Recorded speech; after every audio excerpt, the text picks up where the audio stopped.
25 लाशें एपिसोड 13। पिछले एपिसोड में आपने देखा कि तानिया और नताशा ने दिया को आज़ाद कर लिया है। अब आगे नताशा और तानिया अपने आप को एक सपाट ज़मीन पर खड़ा हुआ पाते हैं। दिया को तो आज़ाद करने में तुम दोनों सफल हो गई, पर अब चुनौती दुगनी हो जाएगी।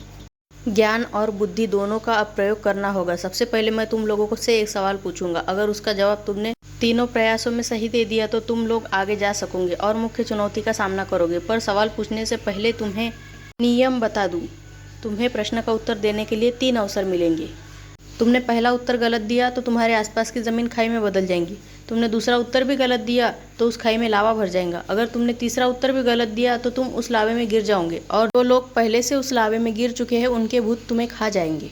नताशा और तानिया उस मुखौटे की बात सुनकर बहुत डर जाते हैं।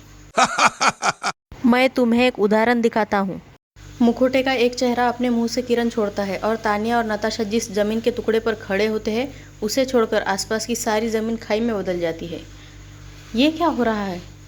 मुझे तो बहुत डर लग रहा है। उसके बाद मुखौटे का दूसरा चेहरा अपने मुंह से आग छोड़ता है और वह पूरी खाई उबलते हुए लावे में भर जाती है और उसमें कुछ जगह भूतः आत्मा तैर रही होती है। मुखौटे का तीसरा चेहरा हंसते हुए तानिया और नताशा की ओर एक किरण फेंकता है। जिस जमीन के टुकड़े पर वो खड़ी होती है वहाँ एक धमाका होता है। इससे पहले कि वे लावा पे गिरती है पूरी ज़मीन वापस ठीक हो जाती है। तुम दोनों का यही हश्र होगा अगर तुमने मेरे सवालों का जवाब 3 अवसर के बाद भी गलत दिया तो। इस पहेली को हल करने के बाद तुम्हारे लिए अगला दरवाज़ा खुलेगा और उस दरवाजे के पीछे अभी तक की सबसे बड़ी चुनौती होगी। तो मेरा प्रश्न यह है कि प्रकाश से भी ज़्यादा तेज़ गति किसकी होती है? एक तरफ तानिया और नताशा बहुत बड़ी मुसीबत में फंस चुकी थी और दूसरी ओर प्रोफेसर के घर में। ओह नो, यह किताब मुझे पहले क्यों नहीं मिली? मुझसे एक बहुत बड़ी भूल हो गई। नताशा और उसके दोस्तों ने वो मुखौटा गाड़ तो दिया है पर इस किताब में ऐसा लिखा है कि उसे हम्पी में उसी जगह गाड़ना चाहिए जो उसकी वास्तविक जगह है, वरना वह मुखौटा कुछ ना कुछ ऐसा करेगा कि वह दोबारा ज़मीन से बाहर निकल आए। प्रोफेसर के मन में विचार तेज़ी से चल रहे थे पर उतने में उनकी पत्नी संजना की आवाज़ से उनका ध्यान भंग कर दिया। यह लीजिए आपकी अदरक वाली चाय। मैं जल्दी ही किराना लेकर घर आ जाऊंगी, आप तब तक चाय पी लीजिए। ठीक है संजना। प्रोफेसर की पत्नी संजना अपने घर से स्कूटी लेकर निकल गई। कहीं इस शहर में कुछ अनहोनी ना घट जाए, मुझे कुछ जल्द ही करना चाहिए। अनहोनी तो होने वाली थी और उसकी शुरुआत प्रोफेसर के घर से ही होने वाली थी, क्योंकि संजना थोड़ी ही दूर पर गई कि रास्ते में अचानक एक बच्चा उसके सामने दौड़ते हुए आ गया। Oh no! संजना ने उस बच्चे को बचाने के लिए स्कूटी मोड़ी पर उसको बचाने के चक्कर में संजना की ट्रक से भिड़ंत हो गई। स्कूटी रोड से बहुत दूर जाकर गिरी और संजना को बहुत चोट लग गई।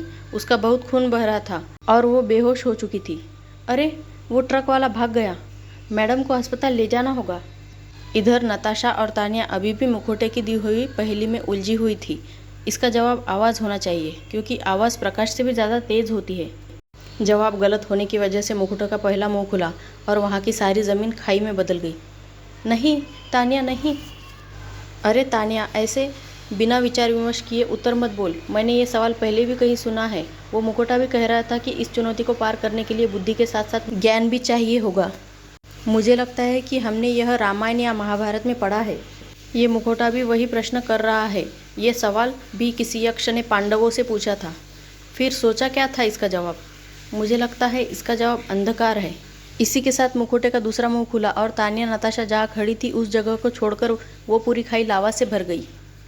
दूसरी तरफ साहिल और विशाल हम्पी पहुंच चुके थे और दोनों मनोज ड्राइवर की बीवी से बातचीत कर रहे थे। ये क्या हो रहा है? बार बार मेरे घर लोग क्यों आ रहे हैं? पहले आपकी 2 सहेलियाँ भी आई थी, वो दोनों पता नहीं कहाँ चली गई है और हमें लगता है कि उन्हें वो रास्ता शायद आपने ही बताया हो। उनको ऐसा नहीं करना चाहिए था। मैंने उनको बोला था कि उन महात्मा से मत मिलो, कुछ भी ऐसा काम मत करो।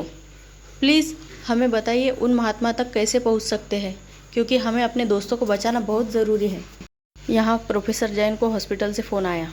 आप जल्दी से हॉस्पिटल आ जाइए, आपकी वाइफ का एक्सीडेंट हो गया है। मेरी वाइफ? प्रोफेसर जल्दी ही हॉस्पिटल पहुँचते हैं। इनका बहुत बुरा एक्सीडेंट हुआ है और बहुत सारी चोट भी आई है। हमें इनकी काफ़ी सारी सर्जरी करनी पड़ेगी। हो सकता है ब्रेन सर्जरी भी करनी पड़ जाए। शरीर में मल्टीप्लाई फ्रैक्चर भी है। ये सब शुरू करने के लिए आपको एक फॉर्म भरना होगा। डॉक्टर साहब, इन सब के लिए कितना खर्चा आएगा? पूरा खर्चा आपको करीब 20 लाख का पड़ेगा। 20 लाख? इतना सारा खर्चा। पर अपनी वाइफ की ज़िंदगी बचाने के लिए प्रोफेसर ने फॉर्म पर हस्ताक्षर कर दिए। क्या आप ये रकम जुटा पाएंगे? प्रोफेसर के दिमाग में अनेक विचार आने लग गए। इतनी रकम तो मेरे इंश्योरेंस से कवर नहीं होगी। लगता है ये सब उस सोने के मुखौटे के कारण हो रहा है। हो ना हो ये उसी के कारण संजना का एक्सीडेंट हुआ है। प्रोफेसर का चेहरा गंभीर होता चला गया। अगर ऐसा ही चाहता है वह मुखौटा कि आज़ाद हो जाए, तो क्यों ना मैं ही उसे बेचकर ये रकम इकट्ठा कर लूँ। किस विचार में खो गए सर? हाँ सर, मुझे 1 दिन का समय दें, मैं ज़रूर अरेंज कर लूँगा। Thank you. आप रकम का अरेंजमेंट करें, हम ऑपरेशन की तैयारी करते हैं। प्रोफेसर हॉस्पिटल से बाहर निकले और अपनी कार की ओर चलने लग गए। मैं संजना को कुछ भी नहीं होने दूंगा, कुछ भी नहीं। क्या होगा आगे? क्या संजना बच पाएंगी या मुखौटा निकालकर प्रोफेसर किसी नई मुसीबत में फंस जाएंगी? जानने के लिए देखते रहिए हमारा अगला एपिसोड।